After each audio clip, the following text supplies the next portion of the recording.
Morning everyone. I am Afsana Begum, faculty of Sri Rawatpura Sarkar Institute of Nursing, Shahdol. As you know that it is difficult to open the college due to corona infection or lockdown. So now we are decided to start online classes. So let's start the class. My topic is psychology. Then subtopics is introduction of psychology, definition of psychology, nature and characteristic of psychology, development of psychology, methods of psychology, scope of psychology and importance of psychology. So first of all we will discuss about introduction of psychology. Introduction. Psychology is an offspring of subject philosophy. Psychology पूरी तरह से philosophy पर depend होता है. Psychology is a Greek word psyche and logos. Psyche means soul and logos means the study of और knowledge, study of soul. Psychology जो है वो दो वर्ड से मिलकर बना होता है. First is psyche and second is logos, that means study of soul. Clear. Then next है हमारा definition of psychology. Different psychologist के अनुसार डिफरेंट इन्होंने साइकोलॉजी की डेफिनेशन दी. तो फर्स्ट है हमारा अकॉर्डिंग टू वॉल्टर ब्राउस फिलिसबेरी. इन्होंने 1911 को डेफिनेशन दी. इनका मानना था psychology is the science of human behaviour. Psychology एक साइंस है जिसमें हम स्टडी करते हैं ह्यूमन के बिहेवियर का. देन सेकेंड डेफिनेशन दी है विलियम्स MC डॉगल ने 1949 में. इन्होंने बोला Psychology is a science which aims to give us better understanding and control of the behavior of the organism as whole. है ना. साइकोलॉजी एक साइंस है जिसका एम है to give us better understanding. है ना. इसमें हम क्या कर सकते हैं, बेटर अंडरस्टैंडिंग कर सकते हैं किसी भी इंडिविजुअल के बिहेवियर को और कंट्रोल कर सकते हैं किसी भी इंडिविजुअल के बिहेवियर को. किसकी हेल्प से, साइकोलॉजी की हेल्प से. देन थर्ड डेफिनेशन दी है जैक्सन ने. तो अकॉर्डिंग टू जैक्सन 1976 में इन्होंने बोला है psychology is the investigation of human and animal behaviour end of the mental and physiological process associated with the behaviour. Clear. बोला है साइकोलॉजी एक इन्वेस्टिगेशन है ह्यूमन और एनिमल के बिहेवियर का. मीन्स साइकोलॉजी की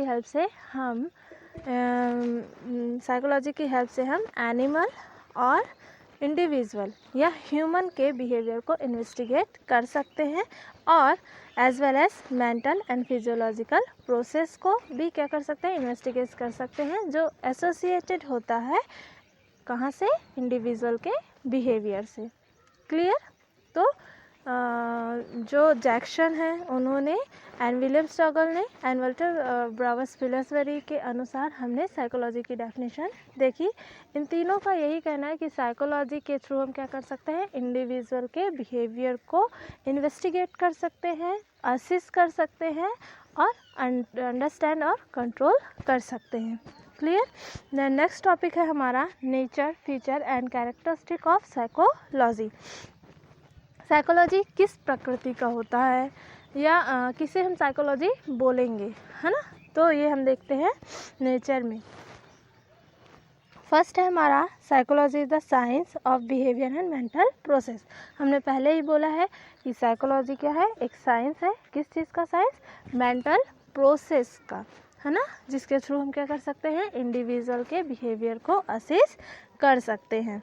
देन सेकंड है the word psychology was coined in 1519. It is derived for Greek word psyche and logos which means the soul and study और साइंस. है ना. हमने पहले ही बोला है कि जो साइकोलॉजी है वो ग्रीक वर्ड से मिलकर बना हुआ है, साइकी और लॉगोस से. इसका मतलब होता है study of soul. But psychology word की उत्पत्ति या फर्स्ट साइकोलॉजी कब कॉइन्ड हुआ, 1590 में कॉइन्ड हुआ. ठीक है. देन नेक्स्ट है scientific psychology began in 1879 when first laboratory established. जो साइंटिफिक साइकोलॉजी है उसकी शुरुआत कब हुई, 1879 में, जब फर्स्ट लेबोरेटरी इस्टेब्लिश हुआ। कौन सा लेबोरेटरी? साइकोलॉजिकल टेस्ट का लेबोरेटरी इस्टेब्लिश हुआ। देन नेक्स्ट है हमारा psychology process a body of fact. जो साइकोलॉजी है वो पूरी तरह से फैक्ट पर आधारित होती है। देन नेक्स्ट है the law of psychology can B variable. Psychology का जो नियम है, साइकोलॉजी को हम क्या कर सकते हैं, उसके आधार पर कितने भी बार वेरीफाई कर सकते हैं, because it is variable. Then it has own applied aspect. Various branches of applied psychological are industrial psychology, legal psychology, clinical psychology and educational psychology. Clear है? क्या बोला हमने कि साइकोलॉजी का खुद का अप्लाइड एस्पेक्ट होता है, जहाँ जहाँ पे हम साइकोलॉजी का यूज़ कर सकते हैं या अप्लाई कर सकते हैं। कौन कौन सा एरिया है या कौन कौन सा एस्पेक्ट है वो? इंडस्ट्रियल साइकोलॉजी है, लीगल साइकोलॉजी है, क्लिनिकल साइकोलॉजी है, एजुकेशनल साइकोलॉजी है। क्लियर? देन नेक्स्ट है the method and techniques employ in the study of behaviour in psychology are scientific too, है ना। साइकोलॉजी में हम मेथड्स का यूज़ कर सकते हैं, टेक्निक का यूज़ कर सकते हैं इंडिविजुअल के बिहेवियर की स्टडी करने के लिए। देन लास्ट वन है believe in case and effective relationship. It believes that every behavior has its root. Believe psychology जो है वो किस पर बिलीव करता है? केस इफेक्टिव रिलेशनशिप में बिलीव करता है, और इसका जो बिलीव होता है वो एवरी बिहेवियर के रूट की तरह वर्क करता है। क्लियर? तो ये था नेचर ऑफ साइकोलॉजी या कैरेक्टरिस्टिक ऑफ साइकोलॉजी। देन हमारा नेक्स्ट पॉइंट है डेवलपमेंट ऑफ मॉडर्न साइकोलॉजी, है ना। मीन्स साइकोलॉजी मॉडर्न साइकोलॉजी में कैसे चेंज हुआ या कौन कौन सा उसमें चेंजेस आया, है ना। तो विलियम्स वुडेंट ने Williams Wooden established the first psychological laboratory in 1879. Thus, the concept of modern psychology began. समझ आया? क्या बोल रहे हैं? विलियम्स वुडन जो थे उन्होंने फर्स्ट इस्टेब्लिश किया साइकोलॉजिकल लेबोरेटरी को 1879 में, और इन्होंने यहीं से क्या किया? मॉडर्न साइकोलॉजी की शुरुआत हुई। ठीक है। Then he criticise the concept soul and mind is vague and outside the interest of science. Then the subject matter of psychology become the study of consciousness. Introspection become method in psychology. ठीक है। क्या हुआ? जो Williams wooden थे इन्होंने criticise किया concept को। कौन सा कॉन्सेप्ट? जो सोल है उसकी जगह पर माइंड का यूज़ किया। ठीक है। Then later John P. Weston criticized the content consciousness and method introspection of Wooden psychology, and Weston put forward the idea that psychology is the science of observable behavior. ठीक है। Western ने बोला कि जो psychology होता है वो observable जो साइकोलॉजी है वो एक ऐसा साइंस है जिसमें हम इंडिविजुअल के बिहेवियर को ऑब्जर्व कर सकते हैं। ऑब्जर्वेबल साइंस होता है। ठीक है। जिसमें हम इंडिविजुअल के बिहेवियर को ऑब्जर्व करते हैं। क्लियर? तो डेवलपमेंटल साइकोलॉजी में जो मेन चीज़ है याद रखने की वो ये है कि इसकी शुरुआत विलियम्स वुडन ने की। कैसे की? डेवलपमेंट करके साइकोलॉजिकल लेबोरेटरी को, और ये कब डेवलप हुआ? 1879 में डेवलप हुआ। और इन्होंने क्या किया? क्रिटिसाइज़ किया कॉन्सेप्ट को सोल की जगह पर माइंड का यूज़ करके। क्लियर? देन नेक्स्ट टॉपिक है हमारा मेथड ऑफ साइकोलॉजी। तो हमने पहले ही बोला है psychology is term as the scientific study of behaviour. Psychology एक ऐसा टर्म है जिसमें हम साइंटिफिक स्टडी करते हैं इंडिविजुअल के बिहेवियर का। Clear? There are number of methods and technique depending upon the type and nature of the condition which observation have been recorded. ये इस पर डिपेंड करता है कि हमें किस टाइप का बिहेवियर का ऑब्जर्वेशन करना है, उसके अकॉर्डिंग ही हम क्या कर सकते हैं, मेथड का और टेक्निक का यूज़ करते हैं। बिकॉज यहाँ पे बहुत डिफरेंट टाइप्स के मेथड एंड टेक्निक अवेलेबल हैं साइकोलॉजिकल स्टडीज़ के लिए, जिसमें से फर्स्ट है cross sectional and longitudinal studies. इसमें क्या करते हैं हम, cross sectional and longitudinal studies में सबसे पहले क्रॉस सेक्शनल क्या होता है ये देखेंगे। तो क्रॉस सेक्शनल में क्या होता है, a study which covers a broad area of observation at a single point of time called cross sectional studies, है ना। एक ही टाइम पे बहुत सारे जगह के लोगों का, मीन्स एक ही जगह पे बहुत सारे लोग जो हैं वो प्रेजेंट हो और उनका एक ही टाइम पे हमें क्या करना है, बिहेवियर को असिस्ट करना है, ठीक है, और एक ही पॉइंट में, उसे हम बोलेंगे cross sectional.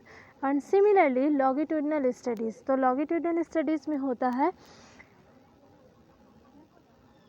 If the study extend over time, study हम कर रहे हैं किसी के बिहेवियर को, उस टाइम में बहुत ज़्यादा टाइम लग रहा है, making a series of before and after observation is called as longitudinal studies, है ना। एक ही किसी चीज़ के बिहेवियर का हमको स्टडी करना है या किसी इंडिविजुअल के बिहेवियर का हमको स्टडी करना है, तो हम एक ही टाइम पे क्या करेंगे, बहुत ज़्यादा टाइम एक्सटेंड हो रहा है तो हम क्या करेंगे, उसे 2 पार्ट्स में डिवाइड करेंगे, before observation and after observation, और इस मेथड को हम बोलते हैं लॉन्गिट्यूडिनल स्टडीज़ बोलते हैं, ठीक है। तो समझ में आया, cross sectional and longitudinal studies. इसमें क्या करना है, जब हम ब्रॉड एरिया में क्या कर रहे हो, ब्रॉड एरिया मीन्स बड़े समूह में किसी भी वहाँ के जो इंडिविजुअल हैं उनका बिहेवियर हमको असिस्ट करना है एक ही टाइम पे एक ही पॉइंट में, तो उसे हम क्रॉस सेक्शनल बोलेंगे। एंड सिमिलरली लॉन्गिट्यूडिनल किसे बोलेंगे, जब हमें कोई स्टडी करनी है या किसी पर्सन के बिहेवियर को असिस्ट करना है, किसी मीन्स ग्रुप ऑफ पीपल का बिहेवियर का असेसमेंट करना है, तो वहाँ पे हमें बहुत ज़्यादा टाइम एक्सटेंड करने की ज़रूरत होती है। तो एक एक पर्सन का बिहेवियर असेस करना क्योंकि मुश्किल होता है, तो उसे इजी करने के लिए हम क्या करते हैं, एक ही टाइम पर 2 टेक्निक का यूज़ करेंगे, before observation and after observation, ठीक है। बिफोर जैसे हम उन पर कोई एक्सपेरिमेंट कर रहे हैं या फॉर एग्जांपल हम उन्हें कोई हेल्थ एजुकेशन दे रहे हैं, तो हम कैसे चेकआउट करेंगे लॉन्गिट्यूडिनल स्टडीज़ में psychology, before giving health education जो उनका बिहेवियर है पर्सन का वो कंडक्ट करेंगे, then after giving health education उनका जो बिहेवियर में चेंजेस आया वो कंडक्ट करेंगे, और इनको सिमिलरली मैच करके हम पता कर सकते हैं कि जो पर्सन है उनका साइकोलॉजी में क्या चेंजेस आया और कितना आया। ओके, देन नेक्स्ट है हमारा एक्सपेरिमेंटल मेथड। तो एक्सपेरिमेंटल मेथड नाम में ही बोल रहा है कि ये पूरी तरह से किस पर डिपेंड होगा, एक्सपेरिमेंट पर डिपेंड होगा। जैसे कोई रिसर्च कर रहे हैं या किसी मेंटल इलनेस का पता लगा रहे हैं या फिर किसी इंडिविजुअल के बिहेवियर को हमको असिस्ट करना है, तो हम उस पर अप्लाई करेंगे जो भी psychological rules regulation principle and theoretical जो भी एवेल्युएशन है उसको हम अप्लाई करेंगे और एक्सपेरिमेंट करके जो इंडिविजुअल है उसके बिहेवियर की स्टडी करेंगे। Then third one is observation method. तो ऑब्जर्वेशन मेथड में हम क्या करते हैं, थ्रू द ऑब्जर्वेशन, देख कर सीखना, है ना। हम बोलते हैं ना ऐसा, हमने सुना है कि जैसे माहौल में रहोगे आप वैसे ही बनोगे, है ना। तो ये क्यों हो रहा है, बिकॉज ऑफ ऑब्जर्वेशन की वजह से। हम जैसा देखते हैं हम वैसा सीखते हैं, हमारे बिहेवियर में वैसे ही चीज़ें चेंज होती हैं, ठीक है। जैसे फॉर एग्जांपल हम लेते हैं ऑब्जर्वेशन मेथड में हैंड वॉशिंग टेक्निक। सबसे पहले हम उसे क्या करते हैं, ऑब्ज़र्व करते हैं, ऑब्ज़र्व करने के बाद हम उसे अप्लाई करते हैं। तो इससे भी क्या हो रहा है, हमारा बिहेवियर में चेंजेस हो रहा है या हम उसका यूज़ करते हैं। देन उसके बाद नेक्स्ट है क्लिनिकल मेथड। तो क्लिनिकल मेथड में इसका यूज़ कैसे होते हैं, this is used only when people come to the psychologist with the personal problems, है ना। क्लिनिकल मेथड का यूज़ सिर्फ क्लिनिकली तरीके से किया जाता है। जब कोई पर्सन अपनी प्रॉब्लम्स को लेकर साइकोलॉजिस्ट के पास जाएगा, फिर साइकोलॉजिस्ट उसकी प्रॉब्लम को अंडरस्टैंड करेगा, देन उसके प्रॉब्लम को शॉर्ट आउट करेंगे। देन उसके बाद नेक्स्ट है स्टैटिस्टिकल मेथड। स्टैटिस्टिकल मेथड में क्या होता है? The term statistical method refers to the method that is used to measure social phenomena and mathematically like intelligence test और पर्सनालिटी टेस्ट, है ना। जो स्टैटिस्टिकल मेथड है इसमें हम क्या कर सकते हैं? मैथमेटिकली फेनोमेना का यूज़ करते हैं। द मीन्स जैसे हमारे पास 10 पीपल्स हैं, उन 10 पीपल्स का हमको इंटेलिजेंस टेस्ट करना है कि किस पर्सन में कितना इंटेलिजेंस है, तो हम उसमें स्टैटिस्टिकल मेथड का यूज़ करेंगे। क्लियर। देन नेक्स्ट है हमारा सर्वे मेथड। ठीक है, तो सर्वे मेथड में हम क्या करते हैं? Survey is the research method in which standard set of question are asked to large number of participant। Survey method का यूज़ हम रिसर्च के लिए मोस्टली करते हैं। इसमें हम क्या करते हैं? एक स्टैंडर्ड क्वेश्चन का सेट बनाते हैं एंड उन क्वेश्चन को पार्टिसिपेंट को देंगे और उन क्वेश्चन का आंसर हम ऑब्जर्व करेंगे।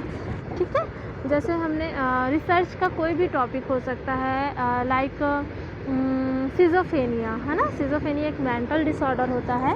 तो अगर हमें पता करना है कि सिजोफेनिया के बारे में लोग कितना जानते हैं या कितना अवेयर है, तो उसके लिए हम कुछ छोटे छोटे क्वेश्चन बना लेंगे एंड जो पार्टिसिपेंट होंगे, पार्टिसिपेंट कौन? जो पर्सन होंगे, पब्लिक होगा, उन पे डिस्ट्रीब्यूट करेंगे और फिर उनसे वो क्वेश्चन का आंसर लेंगे। और ऐसे ही हम क्या कर सकते हैं? सर्वे कर सकते हैं कि कितने लोगों को सिजोफेनिया के बारे में पता है। मैथमेटिकली हम उसे रिप्रेजेंट कर सकते हैं। ठीक है। देन 7th है केस हिस्ट्री मेथड। तो केस हिस्ट्री मेथड कब कंडक्ट होता है? केस हिस्ट्री मेथड का यूज़ हम कहाँ पे करते हैं? हॉस्पिटल एरिया में। जब भी हम हॉस्पिटल जाते हैं तो पर्सन का जो भी केस है, जैसे हम बोलते हैं ना ये केस आपका है या इस केस को आप हैंडल कीजिए या ये आपका पेशेंट है ना। तो एक पर्टिकुलर डिसऑर्डर या एक पर्टिकुलर डिसऑर्डर से सफ़र कर रहा जो पर्सन है, उसकी पूरी हिस्ट्री के बारे में पता लगाना क्या कहलाता है? केस हिस्ट्री मेथड कहलाता है। Okay, it is clear. Okay, then next topic है हमारा स्कोप ऑफ साइकोलॉजी। ठीक है, the scope of psychology can be divided into 2 broad branches, है ना। स्कोप मीन्स आप क्या क्या कर सकते हैं साइकोलॉजी में, तो ये 2 ब्रांचेस में डिवाइड है। फर्स्ट है बेसिक एरिया, जिसे हम थ्योरेटिकल साइकोलॉजी और प्योर साइकोलॉजी बोलते हैं, and second is applied area, इसे हम अप्लाइड साइकोलॉजी बोलते हैं। तो first of all we will discuss about basic area, pure psychology और थ्योरेटिकल साइकोलॉजी। ठीक है, तो basic area theoretical psychology, it is concerned with theoretical knowledge, principle, fact and research, and it is decided to develop different theory relevant in psychology। ठीक है, जो basic area theoretical psychology होती है वो पूरी तरह से थ्योरेटिकल नॉलेज, प्रिंसिपल, फैक्ट और रिसर्च पर बिल्डअप होती है या आधारित होती है। The primary aim of basic psychology is to answer many psychological question, है ना। इसका जो प्राइमरली जो बेसिक कॉन्सेप्ट होता है वो ये होता है कि जो साइकोलॉजिकल क्वेश्चंस है उनका ये आंसर क्या करे? प्रोवाइड करे। The knowledge gained by basic psychologist is applicable to solve the problem of applied area, some of the area of theoretical basic psychology. इसका यूज़ हम इसलिए करते हैं ताकि जो भी पर्सन का प्रॉब्लम है उसको हम सॉर्ट आउट कर सकें with the help of theoretical knowledge और प्रिंसिपल्स का यूज़ करके। ठीक है, फर्स्ट वन इज़, इसका यूज़ हम कहाँ पर कर सकते हैं? First one is developmental psychology, second one is social psychology, third one is abnormal psychology and fourth one is experimental psychology. Developmental psychology का यूज़ हम कहाँ पे करते हैं? डेवलपमेंट एरिया पर। जैसे हम बोल सकते हैं कि एक छोटा बच्चा है, उसमें क्या क्या ग्रोथ एंड डेवलपमेंट हो रहा है, कैसे पता करेंगे? With the help of milestone, because हमने पढ़ा है कि 1 मंथ में उसमें क्या क्या प्रोग्रेस होना चाहिए, 2nd मंथ में क्या क्या प्रोग्रेस होना चाहिए, 3rd मंथ में कौन कौन सा प्रोग्रेस होना चाहिए, या उसके बिहेवियर में कौन कौन सा चेंजेस आना चाहिए। तो इसके हेल्प से हम क्या कर सकते हैं, पता कर सकते हैं या स्टडी कर सकते हैं इंडिविजुअल के बिहेवियर का। ठीक है, नॉट ओनली एक छोटा बच्चा, इसका हम जो बड़े पर्सन है उस पर भी हम ये पता कर सकते हैं। ओल्ड एज में उसके पर्सन के बिहेवियर में क्या चेंज आएगा, एक मैच्योर पर्सन के बिहेवियर में क्या चेंज आएगा, तो ये सारे स्टडी हम डेवलपमेंटल साइकोलॉजी की हेल्प से कर सकते हैं। देन सेकंड है हमारा सोशल साइकोलॉजी। सोशल साइकोलॉजी में हम पर्सन का सोशिएबल बिहेवियर को स्टडी करते हैं कि सोसाइटी के पर्सन के साथ उसका बिहेवियर कैसा है, सोशिएबल है पर्सन या नहीं है, इंट्रोवर्ट या एक्सट्रोवर्ट तो नहीं है, ये सारी स्टडी हम सोशल साइकोलॉजी के अंतर्गत करते हैं। देन थर्ड है एबनॉर्मल साइकोलॉजी। एबनॉर्मल साइकोलॉजी का मीन्स होता है the person is suffering from mental illness. ठीक है, मेंटल इलनेस, मेंटल इलनेस से पर्सन सफ़र तो नहीं कर रहा है, उसे कोई भी प्रॉब्लम हो सकती है मेंटल इलनेस की। समटाइम ईटिंग डिसऑर्डर हो सकता है, समटाइम उसे फोबिया हो सकता है, समटाइम उसे परसेप्चुअल प्रॉब्लम हो सकती है, कोई भी हो सकता है। जैसे अगर हम एक एग्जांपल लें तो परसेप्चुअल प्रॉब्लम में एक एग्जांपल हम ले सकते हैं हैलुसिनेशन का प्रॉब्लम और इल्यूसिनेशन का प्रॉब्लम। हैलुसिनेशन मीन्स होता है जनरली हम किसी में भी पर्सन में देख सकते हैं, बट जिस पर्सन में ये ज़्यादा दिखाई दे उसे ही हम एबनॉर्मल साइकोलॉजी में स्टडी करेंगे, दैट इज़ इसे ही हम क्या बोलते हैं, मेंटल इलनेस का प्रॉब्लम बोलते हैं, है ना। तो हैलुसिनेशन मीन्स क्या होता है, हैलुसिनेशन मीन्स होता है false perception without any stimulus, है ना। एग्जांपल है इसका कि यदि आपको किसी बंद कमरे में कैद कर दिया जाए, है ना, तो जब आप अकेले एक बड़े कमरे में बंद रहेंगे तो आपको तरह तरह की आवाज़ें सुनाई देंगी, जबकि वहाँ पे किसी तरह का कोई आवाज़ प्रेजेंट नहीं होगा। तो that is hallucination and evolution. Evolution में क्या होता है, मिसपरसेप्शन विथ स्टिमुलस, है ना। यहाँ पे क्या हो रहा है, स्टिमुलस प्रेजेंट है बट मिस परसेप्शन हो रहा है।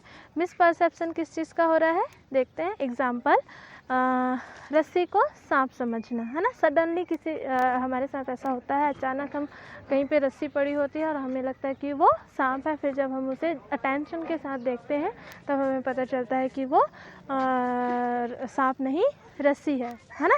तो ये जनरली सभी के साथ होता है, बट इस सिचुएशन का या इस कंडीशन का किसी भी पर्सन के साथ ज़्यादा होगा या ज़्यादा उससे बिहेवियर में उसके प्रॉब्लम आएगी, तो उसको हम मेंटल इलनेस बोलेंगे। और उस मेंटल इलनेस की स्टडी हम कहाँ करते हैं, एबनॉर्मल साइकोलॉजी में करते हैं। Clear. Then fourth one is experimental psychology. पहले ही हमने बताया कि एक्सपेरिमेंटल साइकोलॉजी पूरी तरह से बेस्ड ऑन होती है किस पर, एक्सपेरिमेंट्स पे। इसका यूज़ हम कहाँ पे करते हैं, रिसर्च के लिए यूज़ करते हैं। ठीक है, क्लियर। देन नेक्स्ट टॉपिक है हमारा अप्लाइड साइकोलॉजी। ठीक है, अभी हमने क्या देखा, प्योर साइकोलॉजी और थ्योरेटिकल साइकोलॉजी। देन सेकंड है हमारा अप्लाइड साइकोलॉजी। तो applied psychology use the various field of basic psychology to improve the quality of life of the human, begin in various field like school, industry, hospital, consultancy and community.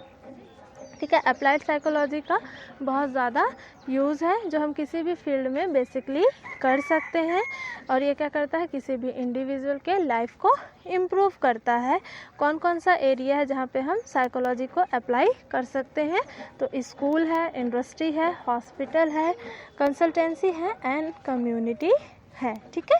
Then applied psychology has the follow sub fields. कौन कौन से सब fields को follow करता है applied psychology. First is clinical psychology.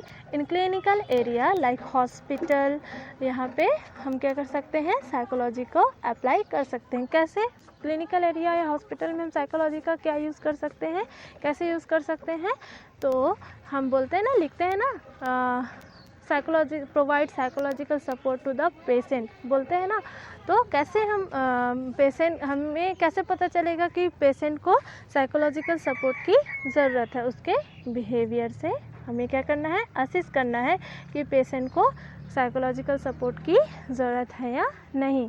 तो अगर हमें साइकोलॉजी के बारे में पता होगा तभी हम क्या करेंगे, उसके बिहेवियर को इजीली असिस्ट करेंगे। आफ्टर दैट हम उसे उसके नीड के अकॉर्डिंग साइकोलॉजिकल सपोर्ट प्रोवाइड करेंगे, ठीक है, क्लिनिकल एरिया में।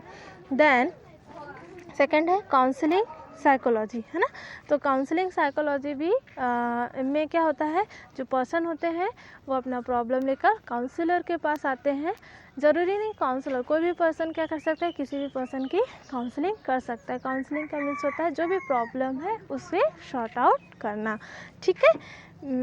पर्सन की जो भी प्रॉब्लम है उसे क्या करना, सॉर्ट आउट करना, ठीक है। तो काउंसलिंग एरिया में भी हम क्या कर सकते हैं, साइकोलॉजी का यूज़ कर सकते हैं। देन ऑर्गेनाइजेशनल साइकोलॉजी, किसी भी ऑर्गेनाइजेशन में साइकोलॉजी का यूज़ करना, जैसे कॉलेज में, स्कूल्स में या बड़ी बड़ी जो इंडस्ट्रीज़ होती हैं वहाँ पे साइकोलॉजी का यूज़ करना।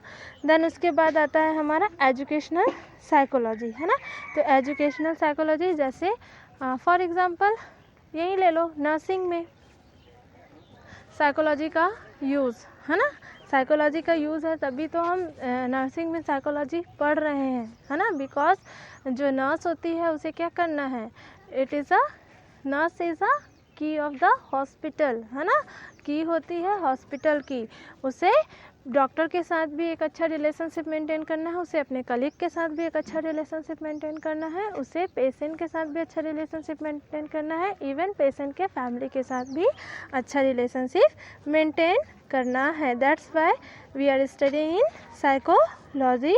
तो इसका यूज़ कहाँ पे होता है, एजुकेशनल साइकोलॉजी में। किसी भी एजुकेशन में साइकोलॉजी का यूज़ कराते हैं, क्यों, because it is provide case effective relationship, ठीक है, या इंटरपर्सनल रिलेशनशिप मेंटेन करने में हेल्पफुल होता है।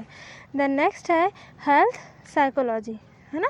हेल्थ साइकोलॉजी क्या, कोई पर्सन है, हेल्थ में साइकोलॉजी का यूज़ करना, है ना। कोई पर्सन है जिसे कैंसर हो गया है, HIV एड्स हो गया है, तो ऐसे पर्सन क्या चले जाते हैं, डिप्रेशन की ओर जाने लगते हैं। तो इन पर्सन को डिप्रेशन से जाने से बचाने के लिए हम हेल्थ में साइकोलॉजी का यूज़ करते हैं, ठीक है। देन नेक्स्ट है हमारा इन्वायरमेंटल साइकोलॉजी। इन्वायरमेंटल मीन्स हमारे आसपास का वातावरण, तो वहाँ पे भी हमें साइकोलॉजी का यूज़ करना है या कर सकते हैं।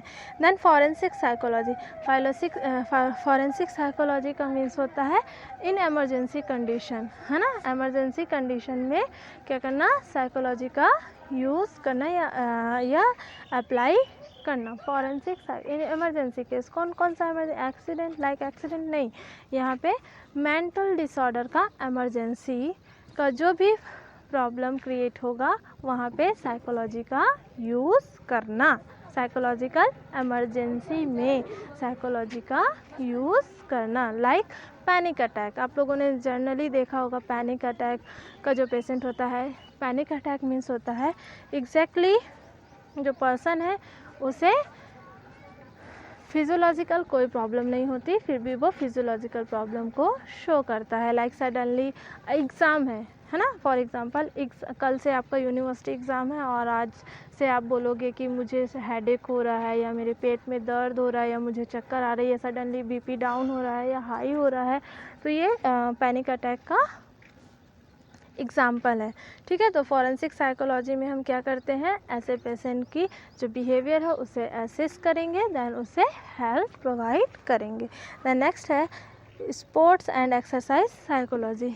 स्पोर्ट्स में भी हम साइकोलॉजी का यूज़ कर सकते हैं। कैसे, जो प्लेयर्स होते हैं वो उन्हें बहुत ज़्यादा स्ट्रेस होगा, टेंशन होगा, क्यों होगा, बिकॉज कल गेम है, उन्हें वो जीतेंगे या हारेंगे, फिर उसके बाद लोग क्या कहेंगे उनके बारे में, इन सारी चीज़ों को सोच के वो क्या होंगे, बहुत थिंक करेंगे, तो बहुत ज़्यादा टेंशन में जा सकते हैं, स्ट्रेस में जा सकते हैं, है ना।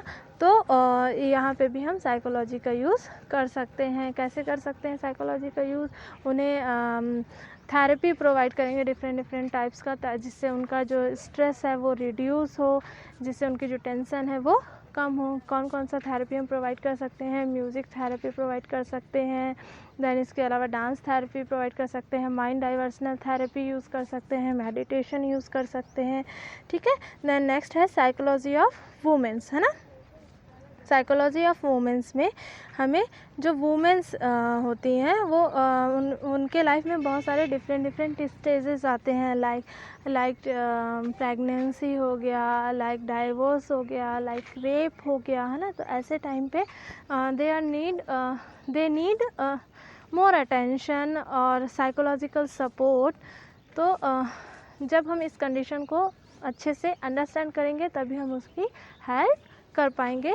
तो साइकोलॉजी ऑफ वुमेन में हम उनका जो भी प्रॉब्लम है उसे असिस्ट करेंगे, असिस्ट करने के बाद उनके अकॉर्डिंग उन्हें साइकोलॉजिकल सपोर्ट प्रोवाइड करेंगे, ठीक है, क्लियर। देन हमारा नेक्स्ट टॉपिक है इम्पोर्टेंस ऑफ साइकोलॉजी, है ना। साइकोलॉजी का क्या महत्व है। तो फर्स्ट है अंडरस्टैंडिंग बिहेवियरल फैक्टर, बिहेवियर विच प्रमोट हेल्थ, है ना। साइकोलॉजी की हेल्प से हम बिहेवियरल फैक्टर को अंडरस्टैंड कर सकते हैं और इसकी हेल्प से हेल्थ को प्रमोट कर सकते हैं। देन नेक्स्ट है सेकेंड वन इज इफेक्टिव या effects of disease effect psychological wellbeing, है ना। ये क्या होता है, एक अच्छा इफ़ेक्ट प्रदर्शित करता है डिसीज़ कंडीशन में। हमने पहले ही बोला है कि जब एक पर्सन डिसीज़ से सफ़र कर रहा होता है तो जो उसका साइकोलॉजिकल स्टेज होता है वो बहुत ज़्यादा कम हो जाता है, वो अपने आप को होपलेसनेस में जाने लगता है, वर्थलेसनेस में जाने लगता है। तो पेशेंट को इस कंडीशन से बचाने के लिए हम क्या करते हैं, साइकोलॉजी का यूज़ करते हैं इन डिसीज़ कंडीशन में, ठीक है। या इफ़ेक्ट ऑफ डिसीज़ में जो साइकोलॉजी होता है वो बहुत ज़्यादा इफ़ेक्ट क्रिएट करता है किसी भी पर्सन के लाइफ में। Then third one is preventing illness, है ना। Psychology preventing illness, psychologist change behaviour to prevent illness, ठीक है। प्रिवेंटिंग इलनेस, साइकोलॉजी की हेल्प से हमें क्या मिलती है, इलनेस को प्रिवेंट कर सकते हैं। कैसे, हमने अगर हम किसी पर्सन के बिहेवियर के बारे में हमें पता है, डेवलपमेंटल स्टेज के बारे में हमें पता है, तो हम सडनली उसके बिहेवियर में जो चेंजेस हो रहे हैं वो अच्छा हो रहा है या बुरा हो रहा है ये हम इजीली पता कर सकते हैं और मेंटल इलनेस से बच सकते हैं या उस पर्सन को मेंटल इलनेस से बचा सकते हैं, प्रिवेंट कर सकते हैं। Fourth one is critical analysis of health policy, scope of health psychology, ठीक है। हम जो साइकोलॉजी है उसकी हेल्प से क्रिटिकल एनालिसिस कर सकते हैं हेल्थ पॉलिसीज़ की, ठीक है। देन नेक्स्ट है improves relationship between health team member, है ना।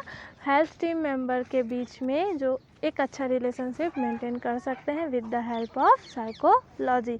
कौन कौन हेल्थ टीम मेंबर हो सकते हैं, डॉक्टर, नर्स हो सकता है, पेशेंट नर्स हो सकती है, एंड देन डॉक्टर पेशेंट हो सकता है ना। देन उनके फैमिली मेंबर्स हो सकते हैं।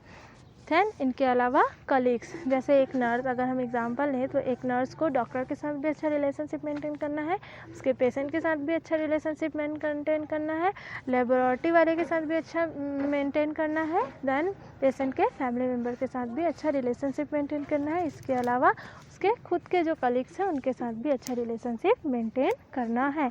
तो ये कैसे पॉसिबल हो सकता है, with the help of psychology, ठीक है। देन मैनेजिंग पेन, है ना। मैनेजिंग पेन मीन्स दर्द वाला पेन नहीं, स्ट्रेस वाला पेन, है ना। तो साइकोलॉजी की हेल्प से हम जो स्ट्रेस पेन है उसे हम मैनेज कर सकते हैं। पहले ही बताया कैसे कर सकते हैं, with the use of different types of therapies, जैसे म्यूज़िकल थेरेपीज़ हो गया, मेडिटेशन हो गया, डीप ब्रीथ एक्सरसाइज हो गया, इसके अलावा ड्राइंग थेरेपी हो गया, ड्राइंग करके, है ना, जो भी पसंद हो उससे करके अपने टेंशन को रिलीव करना। देन उसके अलावा सेवेंथ है improving adherence to medical advice, ठीक है। साइकोलॉजी की हेल्प से हम क्या कर सकते हैं, मेडिकल एडवाइस को इम्प्रूव कर सकते है। क्लियर, सभी को क्लियर है? सो हम ये आज का जो फर्स्ट यूनिट है ये हमारा फिनिश होता है। Thank you.